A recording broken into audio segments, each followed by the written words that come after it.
On the road to its elective conference in December, the ANC has been faced with the numerous challenges. The party's KwaZulu-Natal leadership and 5 party members are to face off in the High Court in Pietermaritzburg today in relation to an earlier court ruling that nullified the provincial conference of the party that happened in 2015.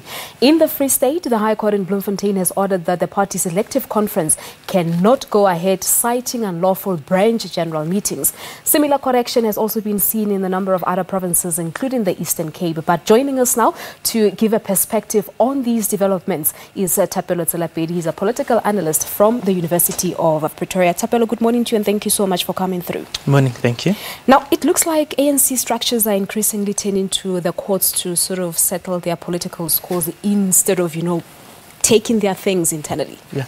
Look, I think part of the problem, obviously, is that there are vested or embedded interests at the regional and provincial structures. So obviously at that level, I think a lot of branches or branch officials are afraid that perhaps whatever happens at BGMs and the other conferences may not be what is constitutionally allowed.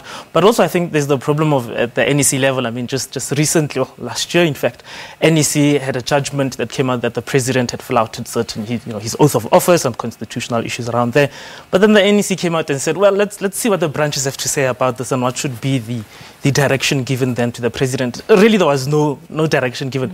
And I think that speaks to, again, the compromised nature of the NEC, which is what you see at the lower level with branches moving towards national conference. So the NEC is compromised? No, certainly. I think there are vying factions, but also it's unable to take a clear decision on what should happen when wrong is done. It's unable to take a clear decision when there are allegations. I mean, we've had many emails coming out from the Gupta leaks and so on, but there hasn't been any serious pursuit of that. But rather we've had a lot of discussions being couched under state capture and so on, without any serious discussion, perhaps legally, that would take place inside the ANC. Let's just zoom a little bit into the KZN province, because when the court decided that the current structure should be dissolved, they were given about 15 days to appeal, but more time passed, of course. What does that make them now? Are they legitimate or illegitimate? Look, the PEC of KZN is still legitimate up until a formal and a final pronunciation is made by the courts. And also what then would be the reaction of the ANC NEC, given that it's also now supporting the KZN PEC. Yes.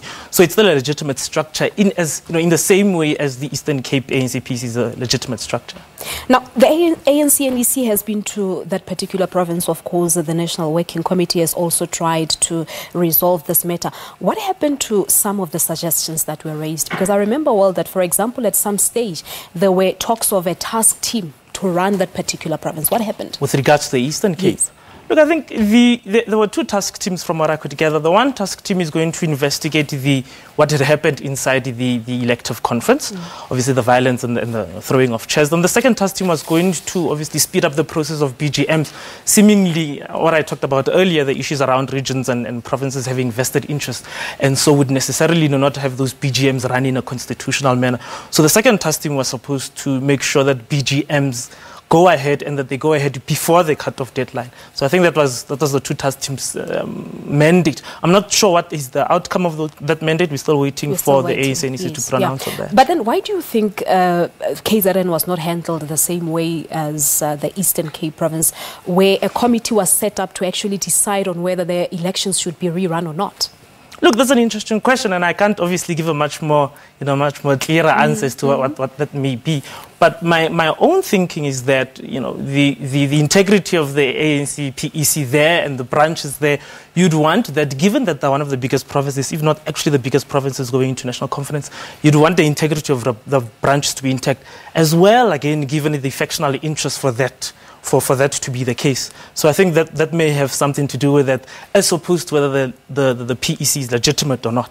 Yeah. Let's talk a little bit about the Free State province. The provincial conference, scheduled for 3 days, which was supposed to start tomorrow, cannot be held because of yesterday's court decision. What does this mean for the province? Because the court said that BGMs were not constitutional in 4 regions. Yeah, look, the judgment declaratory order was quite clear. That the first thing that the province is to do is to go back and make sure that those BGMs are held again, make sure that those BGMs find quorum and that are constitutionally given the space. I think that's what you need to do in the 4 regions. I think 29 branches that they need to do. Secondly, they also do have the option, obviously, of appealing against that court judgment. I don't think it would be wise, though, But again, that option is given up to them. But again, you would want to not have a situation again where the branches are going to dispute the legitimacy of a conference. And I think that's a danger, given that actually that PEC has gone beyond its mandate. Remember, it was supposed to end its term of office around April, May of this year, and it's gone past that. And really, again, the constitution of the ANC does not make provision as to then what happens to PECs or any constitutional structures once they've passed that deadline. But why do you say it wouldn't be a good idea for them to appeal the court's ruling? Because the irregularities are quite glaring, I think, for the branch. Look, it's 29, and the province has around 409 delegates going to provincial. 29 is obviously not such a big number.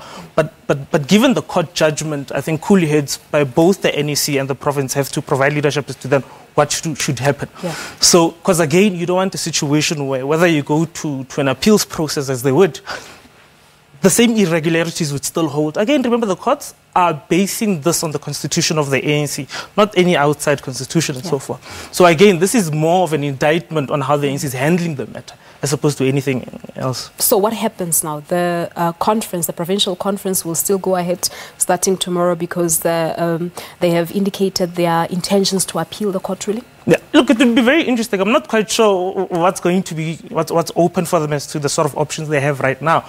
But if they're going to go for an elective conference, as they should have obviously been, those issues are still going to be raised of the irregularities.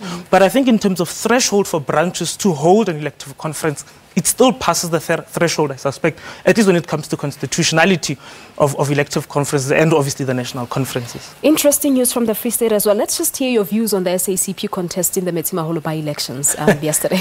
Look, I think the SACP is realizing, and they've had this discussion for a number of years, they're realizing that actually in Marxist terms, they can't enter the ANC or they can't capture the ANC internally.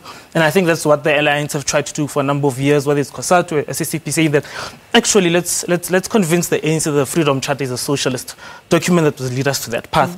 But I think it's about time that the SACP then takes on its own route. I mean, they've been having this discussion.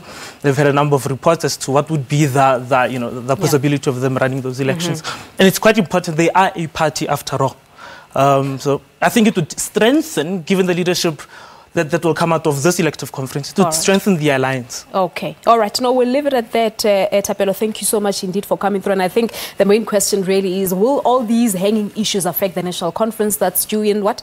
In 2 weeks' time? Yeah. No, certainly it's going to affect the conference. I think what's going to be the biggest issue, again, is the credentials discussion at the national conference. So if they can pass the credential discussions, then surely it's going to be a legitimate conference. Thank you so much indeed. That was Thapelo Tselapedi giving us his views on the developments leading up to the ANC's upcoming elective conference. Let's take a break here on Morning Live, and when we come back, we're off to the KZN on the very same issue as we know what is happening in the courts in relation to the ANC case. Stay tuned.